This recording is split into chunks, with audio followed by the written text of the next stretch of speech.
এই সূরার মধ্যে আরো একটা ঘটনা আছে যেটা আমি কোনোদিনও বলি নাই, আজকে বলতেছি আপনাদের সামনে। আপনারা সৌভাগ্যবান, এই ঘটনা আমি আজ পর্যন্ত কোনো লেকচারে বলি নাই।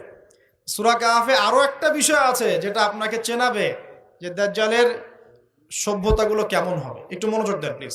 এই সূরার মধ্যে চারটা ঘটনা আছে। কয়টা? একটা হচ্ছে আসহাবুল কাহাফের, একটা যুলকারনাইন আলাইহিস সালাম, একটা মূসা এবং খিদির আলাইহিস সালামের, আর একটা হচ্ছে এই ঘটনা, দুই বন্ধুর ঘটনা, যা আমি কোনো লেকচারে এখনো বলি নাই। এই ঘটনাটা সূরা কাহাফের 32 নম্বর আয়াত থেকে শুরু করে 46, 47, 48 এরকম পর্যন্ত বড় একটা ঘটনা আছে। আমি খুব শর্ট করে বলছি। আল্লাহ পাক এই সূরার মধ্যে একটা বিস্ময়কর ঘটনা বলছেন। দুই বন্ধুর, কয়জন বন্ধু? এক বন্ধু প্রচন্ড ধনী, এমন ধনী যে আল্লাহ পাক তাকে বড় বড় বাগান দিয়েছেন, খেজুরের, আঙ্গুরের, হ্যাঁ, বিশাল বিশাল বাগান, এবং তার মধ্য দিয়ে নদী চলছে। নদী, একটা নদী চলে যাচ্ছে ভিতর দিয়ে, দুই পাশে বাগান। তাহলে কত বড় প্রপার্টি চিন্তা করেন, একটু চিন্তা করেন। আমরা তো বিঘা আর এই যে শতকের হিসাব করি না। আল্লাহ বলছেন যে দুটো বিশাল জান্নাত দিয়েছিলাম তাকে, মানে বাগান দিয়েছিলাম, ফলের বাগান, মাঝখান দিয়ে নদী প্রবাহিত হচ্ছে, এবং প্রত্যেক বছর দুইবার করে এই জায়গায় ফসল ফলতো, প্রচুর ফসল হতো। তো এত ধন সম্পদ পাওয়ার পরে এই বন্ধু, মানে এই ব্যক্তি, তার এক গরিব বন্ধুকে নিয়ে এই বাগানে ঢুকেছে। ঢুকে হাঁটাহাঁটি করছে, গল্পগুজব করছে। গল্পগুজব করার এক পর্যায়ে গিয়ে এই ধনী বন্ধু বলে ফেলছে। কি বলছে? সে বলছে যে আনা আকসারু মিনকা মালা ওয়া আ'আসু নাফারা। হে আমার দোস্ত, শোনো, আমি তোমার চাইতে মালে এবং সম্পদে অনেক সেরা। কে বলছে এটা? এই ধনী বন্ধু। আমরা কিন্তু এরকম কথা বলি না। এই ধনী বন্ধু হচ্ছে বস্তুবাদী মানুষ, মানে বাড়ি গাড়ি, টাকা করি, স্ট্যাটাস, এটাই তার কাছে সবকিছু। বুঝতে পারছেন কথা? সে তার বন্ধুকে বলছে তুমি তো গরিব, আমি তোমার চেয়ে অনেক সেরা টাকায়, পয়সায়, ধন দৌলতে। এমন মানসিকতা আমাদের মধ্যে আছে না অনেকের?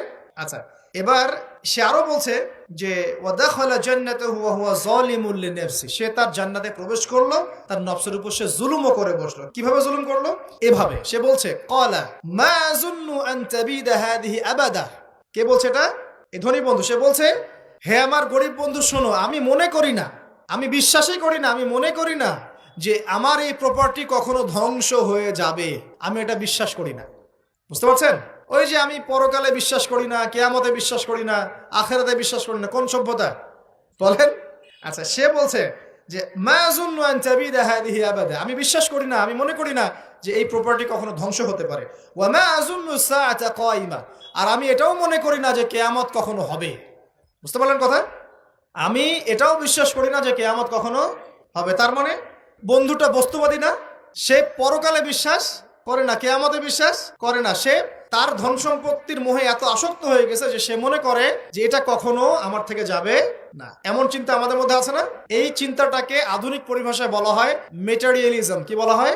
মানে বস্তুবাদ। মানে কি বস্তুবাদ? মানে ভোগবিলাস, বাড়ি গাড়ি, টাকা পয়সা, মত্ত থাকা, পরকাল বলে কিছু নাই। এই যে মেটেরিয়ালিজম। এখন এই বন্ধুটা বলছে, গরিব বন্ধু, একটু মনোযোগ দেন প্লিজ।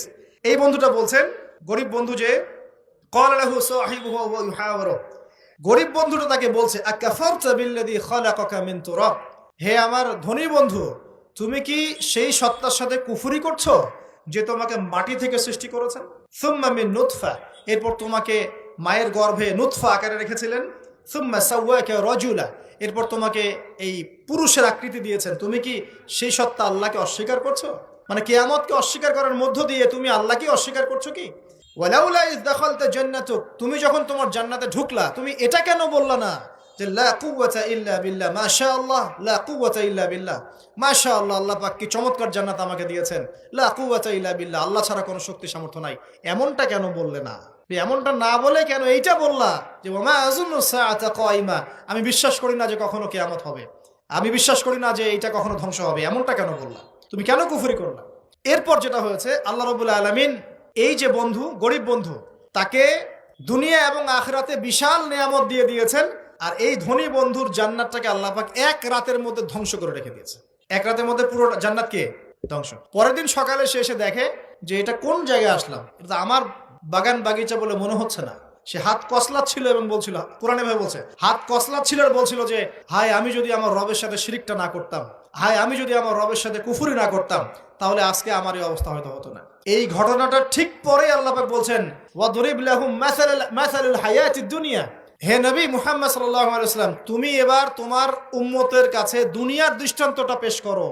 দুনিয়ার দৃষ্টান্তটাও ঠিক এরকমই, এই ফসলের ক্ষেতের মতোই। প্রথমে বৃষ্টিপাত হয়, ফসল সবুজ হয়, মানুষ খুব পুলকিত হয়ে যায়, কি চমৎকার ফসল ফলেছে। এরপর সেই গাছগুলো হলুদ হয়ে যায়, তারপর সেগুলো খড়কুটা হয়, চুলায় চলে যায়। এই হয় না? এই গল্পটার সাথে, ঘটনার সাথে দুনিয়ার জীবনে মিল আছে না? এটা কোন সূরায় আছে? কাহাফে। আর এই সূরা আপনাকে দাজ্জাল থেকে বাঁচাবে না? এখানে আপনার হেদায়েত শোনেন। দাজ্জাল এবং তার অনুসারীরা এবং ওই সমসাময়িক ফিতনাময় যুগে বেশিরভাগ মানুষ বস্তুবাদী হয়ে যাবে, হয়ে যায় নাই? এবং বেশিরভাগ মানুষ এই দুনিয়ার ধন সম্পদ চাকচিক্যের মোহে পড়ে যাবে, পড়ে নাই? পড়েছে কিনা? পড়েছে। এবং শুধু তাই নয়, তারা পরকালীন কনসেপ্টগুলোকে অস্বীকার করা শুরু করবে। ওই যে বললাম, আল্লাহ, ফেরেশতা, মালায়েকা, আখিরাত এগুলো কিছু বিশ্বাস করবে না, মানুষকে ধর্মহীনতার দিকে নিয়ে যাবে। এটা নিয়ে যাচ্ছে না? এই তিনটা জিনিস খুব চলছে সমাজে এখন। একটা হচ্ছে এলিমিনেশন, মানে আল্লাহর কনসেপ্টটাকে বাদ দিয়ে দেওয়া। একটা হচ্ছে মেটারিয়ালিজম, মানে বস্তুবাদিতা। একটা হচ্ছে চ্যালেঞ্জ এগেইনস্ট রিলিজন, ধর্মের এগেইনস্টে চ্যালেঞ্জ করা। এগুলো চলছে না এখন? তো দেখুন, দাজ্জালের সভ্যতায় এগুলো হবে। এর সাথে আপনার বর্তমান সময়ের মিল কোথায়? মিল হচ্ছে, দেখুন, এই বিউটি কন্টেস্ট বলেন, আপনার ওয়ার্ল্ড কাপ বলেন, আপনার এই ইভেন্টসগুলো বলেন, ফ্যাশন শোজগুলোর কথাই বলেন, অপসংস্কৃতির কথাই বলেন, পর্নোগ্রাফির কথাই বলেন, এই মাদকের ভয়াল খাবার কথা বলেন, যে কোনো দিকে তাকান, এগুলোর প্রত্যেকটার উদ্দেশ্য দুনিয়া নয় কি? শুধু দুনিয়া না, পরকালীন কোনো স্বার্থ আছে? এগুলো করে পরকালে একটা নেকি হবে, কেউ দলিল দিতে পারবে কোরআন সুন্নাহ থেকে? তার মানে এই সমাজটা, এই সভ্যতা কি করেছে? দাজ্জালি ও আদলে পুরো সভ্যতাকে গড়েছে এবং বস্তুবাদিতার দিকে মানুষকে প্রবৃদ্ধ করেছে। শুধু তাই নয়, যেগুলোর পরকালীন কোনো স্বার্থ নাই, এই কাজগুলোকে প্রমোট করেছে এবং যুব সমাজ, মুসলিমদেরকে স্পেশালি এগুলোতে মত্ত করে রেখেছে, রাখে নাই? আল্লাহ পাক এখন বলছেন, জেনে রাখো, তোমরা জেনে রাখো, ইন্নামাল হায়াতুদ দুনিয়া লাইবুন ওয়া লাহুম, এই দুনিয়ার জীবনটাই খেলতামাশা, প্রতারণা। ওয়া যিনাতুন ওয়া তাফাখুরুন বাইনাকুম ওয়া তাকাসুর, একে অপরের প্রাচুর্য, ধন সম্পদের প্রতিযোগিতা ছাড়া কিচ্ছু না। ওয়া মাল হায়াতুদ দুনিয়া ইল্লা মাতাউল গুরুর, এই দুনিয়ার জীবনটা প্রতারণা ছাড়া কিচ্ছু নয়। আল হাকুমুত তাকাসুর হাত্তা যুরতুমুল মাকাবির, তোমরা প্রাচুর্যের মোহে মোহাচ্ছন্ন হয়ে আছো যতক্ষণ পর্যন্ত না তোমরা কবরে শায়িত হচ্ছ। কাল্লা সাউফা তা'লামুন, অবশ্যই তোমরা জানতে পারবে, কোশ্চেন কালেও নয়, অবশ্যই তোমরা জানতে পারবে। কাল্লা লাতুসআলুন্না ইয়াওমাইযিন আনিন নাঈম, তোমাদেরকে কিয়ামতের দিনে নিয়ামতগুলো সম্পর্কে জিজ্ঞাসিত হতে হবে। সূরা কাহাফেই এই হেদায়েতটা আছে।